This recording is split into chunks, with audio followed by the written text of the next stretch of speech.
Kumusta ang mga puso nyo dyan? Okay na ba? Wala nang issue? Hi Wow Life! Another video, another share guys, another POV. So ngayon guys, magbibigay tayo ng point of view dito sa isang maikling paliwanag lamang ang ginawa ni Kalinga Pidot to end the issue. And hopefully, makontinto na ang mga person. Actually, sinabi na niya to noon, pero hindi pa rin makontinto hanggang ngayon at sinagot niya ulit ngayon at ganun pa din naman ang sinabi niya. Kaya sana naman makontinto na. And syempre, meron ding pasilip si Vivienne-Z sa kanyang first OGT today. And yes guys, masasabi ko ang ganda. Ibang-iba talaga tong person na to dahil kahit anong gawin, maganda. Maganda. Left and right, back and front. Anyways, bago ang lahat, don't forget to support and subscribe. Kuya Val Santos Matubang, Ate Edna Vlog, Kalingap Rab at sa lahat ng Team Kalingap. Siyempre guys, salamat sa support at pagmamahal nyo sa aming mga Kalingap reactors ngayon. Dahil hindi matapos-tapos ang issue between Kalinga Pido and Mariel, hindi ko na alam kung ano din klaseng paliwanag ang gusto nyong sabi kasi ng iba, kailangan magsalita na ni Kalinga Pido, kailangan na niyang umamin. Umamin na nga yung tao. Sinabi na nga niya yung tao na kaibigan lamang niya ito. Pero bakit hindi maniniwala ang mga person? So nagsasalita na, umamin na, kulang pa rin. Ano ba dapat ang sasabihin niya para naman matahimik ang mga putyo nyo? Alangan man sabihin niya kung ano man ang gusto nyong sabihin or ano bang gusto nyo? Ay nako, pero sige, ipapaliwanag or ipaparinig or sinagot ulit ni Kalinga Pido ang isyong ito. So for the last time, actually, sana makausap na ni Kalinga ni Kuya Val si Mariel para once and for all matapos na at malagyan na ng tuldok ang issue na to, 'di ba? Para naman mabigyang linaw at hindi na rin magamit ang pangalan ni Mariel sa mga bashers diyan, 'di ba? Dahil di ko alam kung saan ang gagaling ang mga bashers ni Kalinga Pido, kadami. Anyways, ganyan talagang sikat, 'di ba? That's the good sign. Maingay, di ba? Ganyan talaga ang sikat. Anyways, buti na lang si Kalinga Pido ay aware siya at mahabang pasensya niya pagdating sa mga bushers. This is it, guys. Bakit ayaw magsalita tungkol kay Mariel? Wala guys, kailangan sabihin, no? Ilabas siya sa vlog. Actually, nung nag-viral or nag-trending yung kanilang video na watching concert, nasabi na niya na kaibigan na nga niya yun. So, dapat magtiwala na tayo doon pa lang para malagyan na ng tuldok. Bakit? Saka yung tao na expose sa sukmed. Yun po ang dalilan. Kahit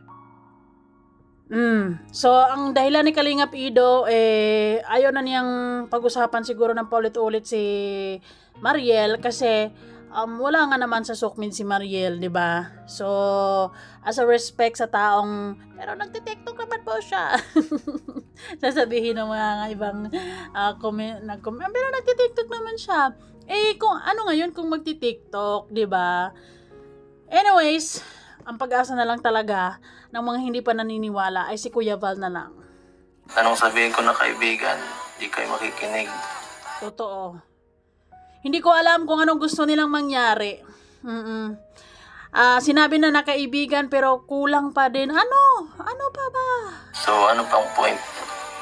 Diba? Pointless. Kung laging nagpapaliwanag, laging sumasagot si Kalinga Pido sa mga ganitong tanong, pero hindi naman pinaniniwalaan ng mga issue maker dyan. Kasi parang may sarili silang pinaniniwalaan, ganun. Paala na kayo guys, magbasa na lang kayo ng Biblia. Magbasa na lang ng Biblia, no? At nang sa ganun ay maiwasan ng pagiging basher. At maiwasan ng pagiging nega. Diba? Ganun na lang. Basta, ang sinabi ni Kalinga Pido, magkaibigan sila and that's it. And gusto niya kasi, sinabi na niya ang kaibigan, so wag na natin siyang kulitin. Bakit? Ano pa ba? Kasi nahihirapan na rin yung tao. Ano ba dapat sagot, 'di ba? Alam mo ay ano ko 'yan, ano ko 'yan? Ano ba? Patay oras. Yung mga basher na ano, kung ano-ano pinagsasabi, mga ano yan, mga maraming time sa buhay, ano eh. Lalo na Maraming oras. Maraming oras na gumagawa ng issue. sikat, syempre, pag sikat, maraming kaibigan at maraming humahanga. Maraming humahanga, maraming gusto makisawsaw. Normal lang na mas maraming taong nakahalubilo sa taong sikat. Totoo naman yan. Totoo. That's real talk. Kapag sikat talaga, maraming mga makihalubilo, makikisakay, syempre, di ba? Ganun talaga. Kasi kung hindi ka naman sikat, wala ding mga taong nandyan, di ba? Ganun naman talaga. Madaming gusto maki-extra. Tandaan niyo, alam niyo po yung ganun, di ba? Daming gustong kumuha ng atensyon kapag sikat. Totoo, that's truth. But anyways, ako naniniwala ako kay Kalinga Pido dahil sinabi niyang kaibigan, so kaibigan, di ba? Dahil hindi naman siya magiging sweet sa ibang babae kung gusto niyong kasi yung iba kasi gusto nilang umamin si Kalinga Pido na itong babae na to ay kaya more than friends, GF, ganun yung gusto niyong aminin kay Kalinga Pido. Hindi nga. Kaya ganun talaga. Normal lang po yung bashing. Kaya hayaan niyo na. Normal lang po talaga ang bashing. Ang mga bashers Kalinga Pido, lalo na ipugi ka.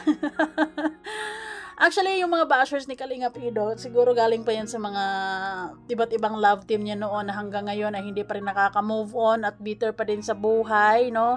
Hindi pa rin nila matatanggap na ang bagong tinitibok ng puso ngayon ni Kalinga Pido ay walang iba kundi si Beyonce. And speaking of Beyonce, so today is her first day of OJT or immersion, first day work immersion. Ayun. So, nagpiprint sila ng t-shirt and grabe guys, 200 pieces to guys. So, talagang bakbakan to, malala. Nakakapagod to, nakakangalay to ng braso, syempre, 'di ba? And actually din, si Kalinga Pido din naman ay hindi naman niya masyadong pinapansin tong issue na to dahil nasabi nga naman niya kung ano nga niya si Mariel, kaibigan. So, that's it. Gusto niya na sinabi na niyang kaibigan, so dapat sana ay matigil na hanggang dyan na lang yung usapin na yon dahil sinabi na nga niya yung tao na ay kaibigan, 'di ba? So, yung iba kasi hindi makontinto, para bang may gusto pa silang, sige, more. Anyways, speaking of Kalinga Pido and Beyonce, back to their normal life na sila. Si Kalinga Pido, tuloy ang pag-charity, binisita ang kanyang mga beneficiaries, and syempre with Beyonce expected na yan na mag-OJT siya, and this is it. Ito yun. Grabe. Grabe ang sipag. Tudo agad, no? Tudo trabaho agad. Pero ganon, nakakabilib lang. Pero napansin niyo ba si Beyonce? Although it's finorward ng sobrang napaka But anyways, namimiss natin siya. Namimiss ko rin actually. And ang ganda niya sa suot niya na yan. Actually, para sa akin kasi si Beyonce, kahit anong isuot, maganda eh. Ayun yan, t-shirt, naka-maong pants siya dyan. And ang ganda niyang. Diba? So, sa mga nakamiss kay Beyonce, ito siya. Okay na okay. Hindi pinapansin yung mga ini-issue nyo. Kasi sigurado naman ako na si Beyonce at saka si Kalinga Pido ngayon is masaya. 'Di ba? Walang iba silang pinaniwalaan kundi ang isa't isa. 'Yun dapat, 'di ba? Dapat ay kahit anong issue man sa sa kanilang dalawa, kahit anong ibabato, yung paniniwala nila sa isa't isa dapat matibay. In fairness kay Beyonce yung trabaho na yan, naranasan ko yan nung high school kami dahil pinasubo kami na mag-print ng ganyan t-shirt. Nakakangalay talaga yan ng ganyan. Lalo pa yan 200 pieces. Talagang bagsak si Beyonce niyan pagkatapos niyan. Talagang ubos energy. Pero syempre, laban lang. Ganyan talaga ang buhay. kailangan trabahuin para sa pangarap. Ayun, para sa ekonomiya, ika nga, di ba? So, syempre, balik eskwela naman na siya after Hong Kong vacation. So, marami siyang hahabulin actually, di ba? Marami siyang mga namimiss na lessons. And this video, maraming salamat sa may-ari nito. Actually, nakita ko to sa sa isang fan page.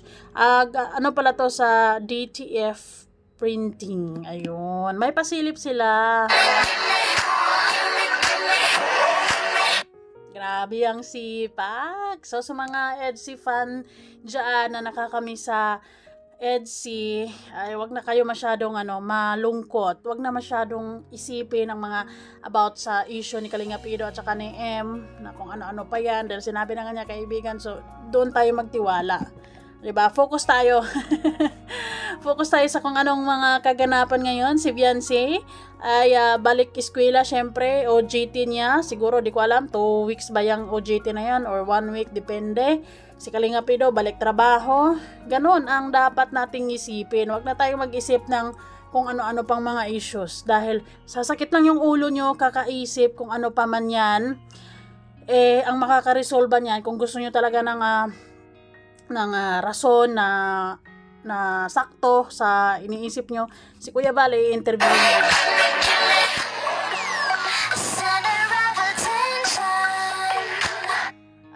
Nakakabilib lang si Beyonce dahil super dedicated pa din siya sa pag-aaral niya. Syempre, kahit gaano siya kahit sikat na siya, 'di ba? And ayun, talagang nakikita natin na priority pa din niya ang kaniyang pag-aaral. Syempre naman, and dyan bumilip si Kalingap Ido sa iyo, Beyonce. Dyan siya nahuhulog sa taglay mong pambihira ka.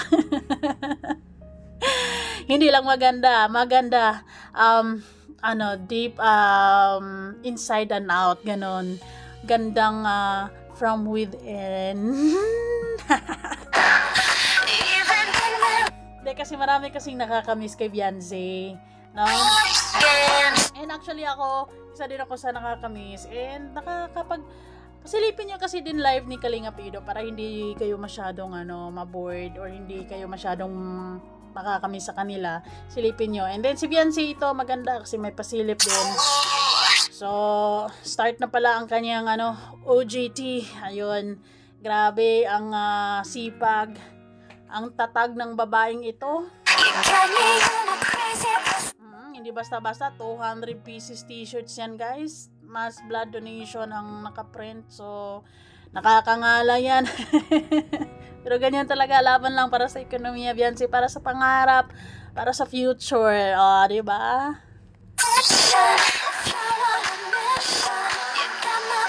So, ayun lamang, guys. Sigurado naman kahit paano nababawasan ang inyong pagkamis sa dalawang ito. Si Kalingap Ido, balik sa sistema niya sa pagcha-charity, and of course kay Beyonce, syempre pag-aaral, and ngayon nasa OJT siya. So, I don't know kung kailan ang next episode ng EDSI. Nakakamiss talaga sila actually. 'Di ba? We'll see. Abangan na lang natin. Good work, Bibi Beyonce. Ingat ka dyan. Galingan mo. Ayusin mo. Anyways, alam ko naman, gagalingan mo talaga yan. 'Di ba? And syempre sa mga nag-aalala, sa mga worries, sa mga hindi makontento sa sagot ni Kalingap Ido. Paano ba yan? Kayo lang din ang nagbibigay. Minsan tayo lang din ang nagbibigay ng problema. Kasi kahit naman na narinig na natin yung paliwanag, nandyan na, narinig na natin, pero yung iba hindi sila naniniwala. Bahala na kayo, 'di ba? Problema nyo na 'yon. Basta ang mahalaga ngayon, balik sa sistema ang dalawa. Nag-aaral si Beyonce, OJT siya ngayon, si Kalingap Ido, balik sa sistema niya, and that's all. That's all that matters, na walang sa mga nag-i-issues, normal lang siguro 'yan dahil sikat sila, and syempre gulang, sakay lang. Thank you so much, guys. Bye!